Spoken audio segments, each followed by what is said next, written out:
जैसे कि आप सभी जानते हैं कि भिवंडी लोकसभा के चुनाव का बिगुल बज चुका है और इस बीच बात की जाए तो सभी भिवंडी लोकसभा के उम्मीदवार अब अपने अपने कार्यकर्ताओं का सम्मेलन और मुलाकात करते हुए दिखाई दे रहे हैं। वही हम आपको तस्वीर दिखा रहे हैं भिवंडी के खंडूपाड़ा की, जहां पर आपको बता दें कि महाविकास अघाड़ी के उम्मीदवार सुरेश मात्रे उर्फ बालिया मामा का एक कार्यकर्ता मिलावा का आयोजन किया गया था, जिसमें आपको बता दें कि हज़ारों की संख्या में कार्यकर्ता इस कार्यक्रम में मौजूद थे।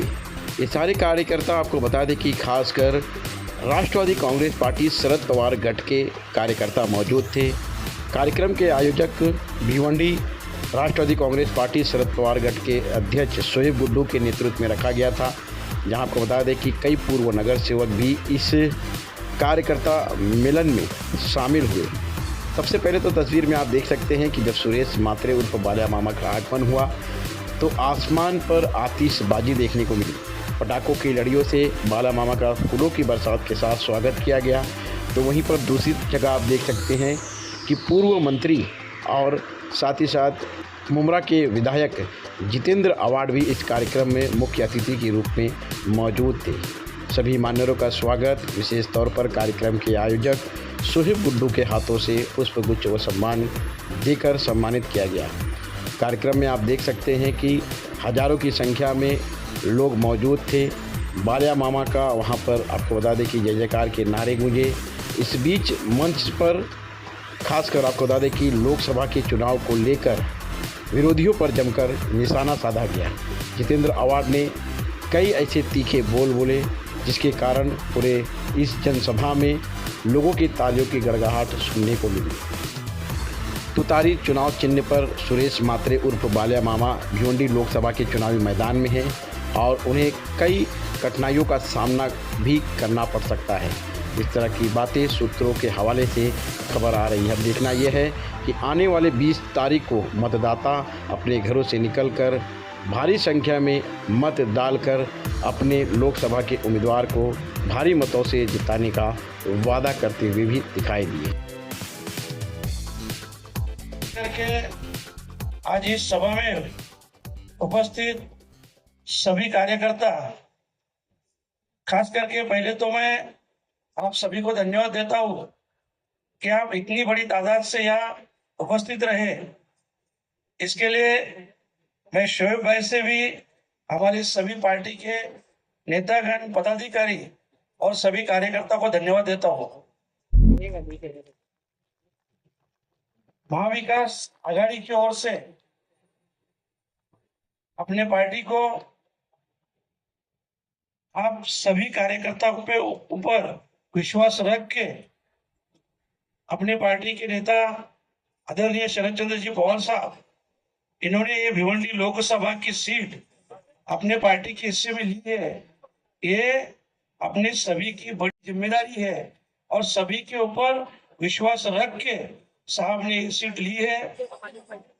बहुत से मुद्दे शोएब भाई ने उठाए।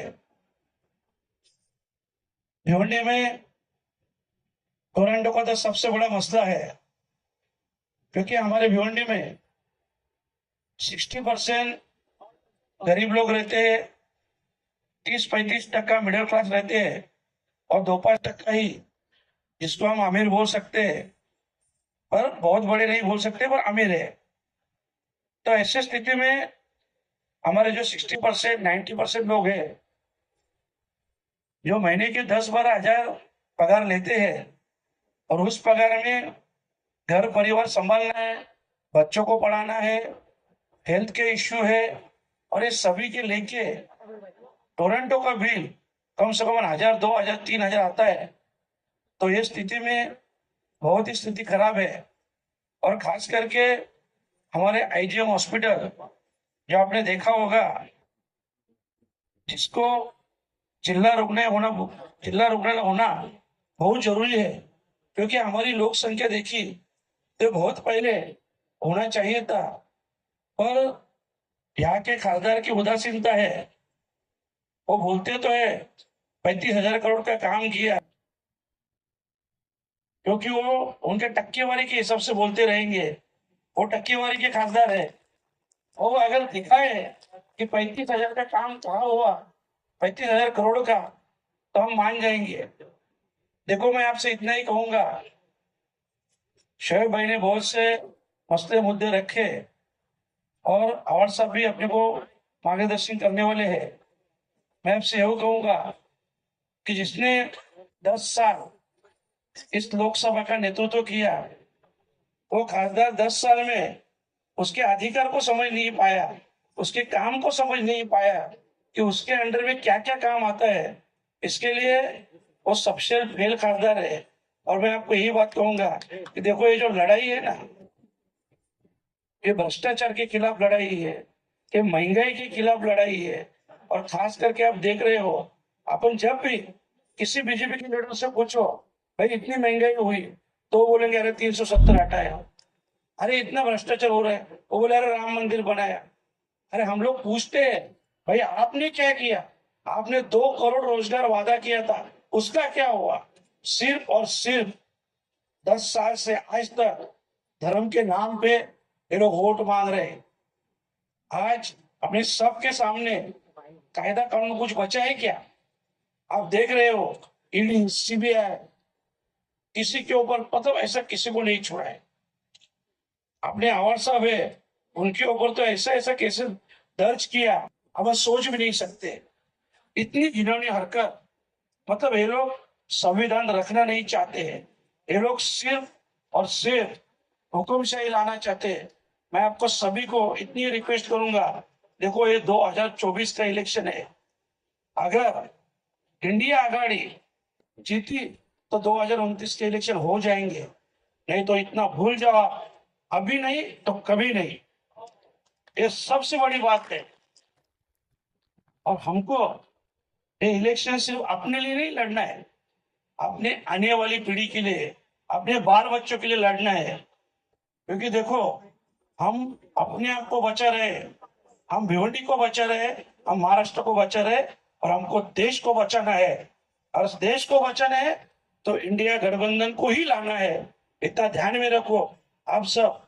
और मैं यही रिक्वेस्ट करूंगा, देखो बहुत बड़ी तादाद से आप उपस्थित हो, ये उपस्थिति वोटिंग के दिन वोट की तरफ वोट दे के अपने को दिखाना है। क्योंकि अपन भिवंडी से जितना परसेंटेज बढ़ाएंगे उतना, देखो अभी आपको मालूम है सामने वाले कुछ नहीं करेंगे, सिर्फ और सिर्फ पैसे का नाटक कर रहे हैं। दूसरी बात, ऐसे हमारे बहुत से भाई लोग के ऊपर मतलब बोलने को भी अच्छा नहीं लगता है, पर यहाँ के म्यूनिसिपल के ऑफिसर, यहाँ के पुलिस ऑफिसर बुला बुला के सबको धमकी दे रही है, धमकी दे रहे हैं। ये अच्छी बात नहीं है। इसके लिए मैं सबको आपको रिक्वेस्ट करता हूँ, ये सब बात इससे पहले 2014 से पहले ऐसा कभी नहीं देखा था। क्योंकि मैं भी शिवसेना में था, वो टाइम पूरी लाइफ में मैंने देखा 25 साल तक कांग्रेस और राष्ट्रवादी यही सत्ता में थे, पर कभी ऐसा कभी नहीं हुआ कि झूठे केसेस दर्ज करना, जातीयवाद निर्माण करना, ऐसा कभी नहीं हुआ था जो आज हो रहा है। और सिर्फ देखो, खासदार में जो वोट मांग रहे हैं ना, उसके ऊपर मैंने आरोप लगाया। मैंने बोला कि एक खासदार के मतलब डर गया है, इसके नीचे की जमीन सरक गई है। तो खासदार क्या बोला मालूम है? मेरे नीचे का कंक्रीट नरेंद्र मोदी का है, मेरे नीचे का कंक्रीट अमित शाह का है, इसका है, उसका है, सबका नाम ले रहा था। अरे तुम्हारा खुद का क्या है? तुमने 10 साल यहाँ के खासदार हो, 3 साल मंत्री हो, आपका क्या है वो तो हमको बताओ। तो इसीलिए ऐसे निकम्मे खासदार को, और खास करके अपना संविधान बचाने के लिए, अपना देश बचाने के लिए ये टाइम अपने को वोटिंग करना है। मैं आपसे आह्वान करूंगा कि ज्यादा से ज्यादा सभी लोग जिम्मेदारी से घर से बाहर निकल के वोटिंग कीजिए और इंडिया गठबंधन की आघाड़ी को मजबूत कीजिए। यही मैं आपसे रिक्वेस्ट करता हूँ, रजा लेता हूँ। धन्यवाद। जय हिंद, जय महाराष्ट्र, जय राष्ट्रवादी। रहमतुल्लाहि व बरकातहू। मैं भी सब कुछ सीख गया।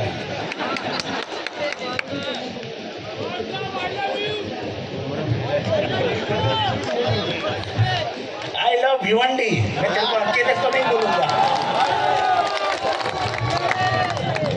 आज मेरे मित्र और भिवंडी लोकसभा सीट के लिए इंडिया अलायंस के उम्मीदवार बाया मामा के लिए मैं यहाँ आया हूँ। मैं आया हूँ भिवंडी शहर के लिए, क्योंकि भिवंडी शहर का के तकदीर में क्या लिखा है और हम क्या लिखने जा रहे हैं, वो हमारी जो मनीषा है, मनोकामना है, वो पूरी करने के लिए हमने बाया मामा को लाया।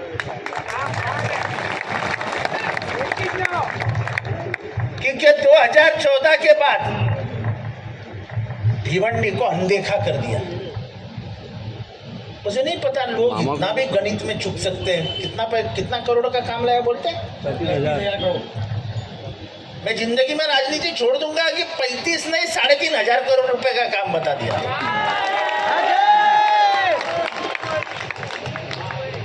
हाँ, पैसा लाया।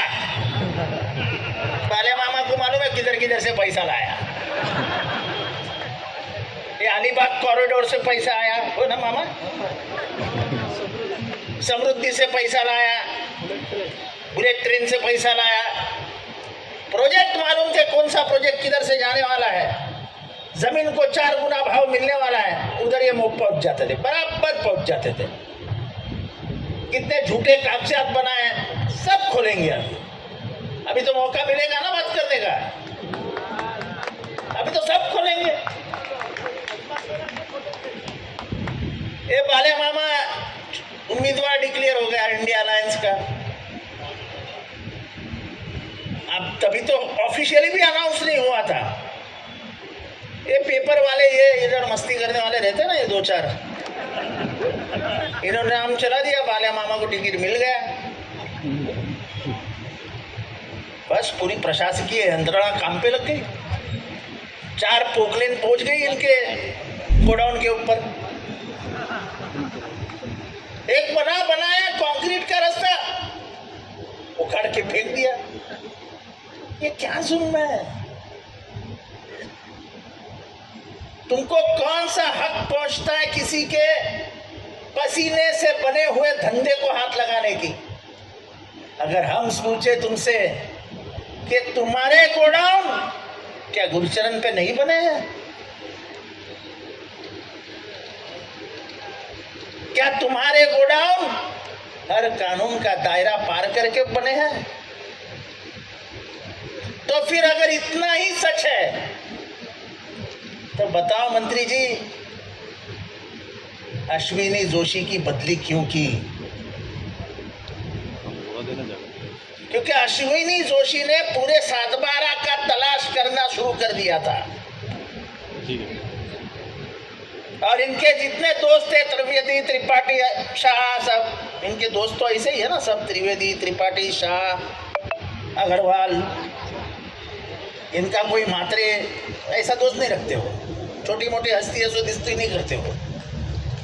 और खान, सैयद, ये तो भूल ही जाओ, वो तो दोस्त मंजूर ही नहीं हो उनको।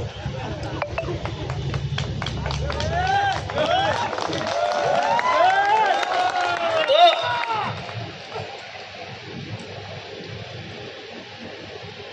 मैं अगर मंत्री रहता तो सबसे बड़ा कारोबार भिवंडी का क्या है आज की तारीख में? लूम और गोडाउन। मैं ये कोशिश करता कि 10 साल में मेरा एक निशाना रहता कि जितना हो सके मैं गोडाउन को मदद करूंगा, जितना हो सके मैं लूम को मदद करूं। एक 5 पैसे की मदद की, 5 पैसे की। मैं आपसे पूछ रहा हूं, मुझे ऐसे गूंगे बहरे सुनने वाले अच्छे नहीं लगते। जरा सामने से आवाज आता है ना तो वक्ता को भी मजा आती है बात करने। ऐसे बैठे गूंगे जैसे पैरालिसिस हुए ऐसे। अरे तुमसे पूछ रहा हूं, तुम्हारा दुख दर्द हमें और दर्द देगा, हम और जोर से उठ जाएंगे। ये देश में जो माहौल है, कल ही अमित शाह जी ने भाषण किया ना कि मुसलमानों के जितने आरक्षण है सब रद्द कर देंगे, मदरसे जितने बंद कर देंगे। अरे भाई इतना गुस्सा क्यों होते? अरे ये वतन पे जितना तुम्हारा हक है उतना सभी का हक है ना। ये किसी के बाप का हिंदुस्तान थोड़ी है। अरे सभी के खून ने इस जमीन को सींचा है, तो तुम क्या हमारी तकदीर की रेखा भी खींच लोगे क्या?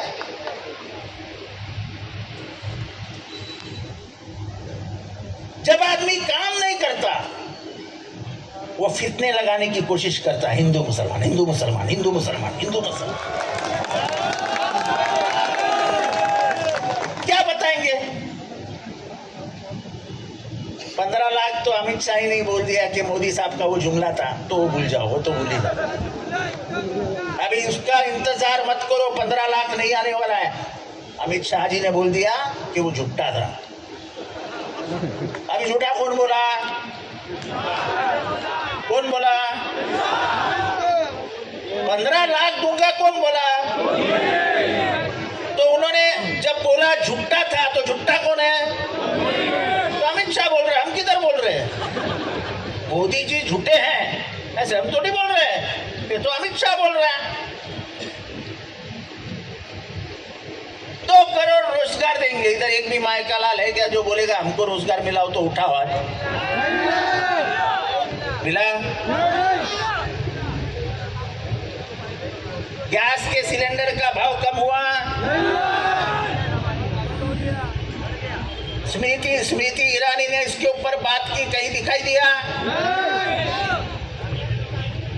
ऐसा है पिछले 10 साल में पेट्रोल का भाव 63 से 103 हो गया, महंगाई 10 गुना बढ़ गई, दाल का भाव 3 गुना बढ़ गया। बराबर है? मेरी महिलाएं, मेरी बहनें बताएं, उनको क्यों यार ये किनारे कर दिए यार? बहन लोगों को उनको इधर जगह देनी चाहिए थी ना। ये गलत बात है। अगले बार जब भी तुम आओगे इधर बैठोगे, तुमको ऐसा मुझे देखना अच्छा नहीं लगता है।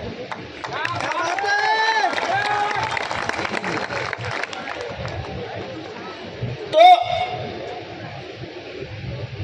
सत्ताधारी करके जब सत्ताधारी पक्ष काम करता है, तो उन्होंने पिछले जमाने में जो वायदे किए थे वो पूरे करते हुए नजर आने चाहिए। एक भी वायदा पूरा नहीं किया। तो ये बात तो बिल्कुल सच है कि आंदोलन में उनका कोई हाथ नहीं पकड़ सकता है। और हमने ये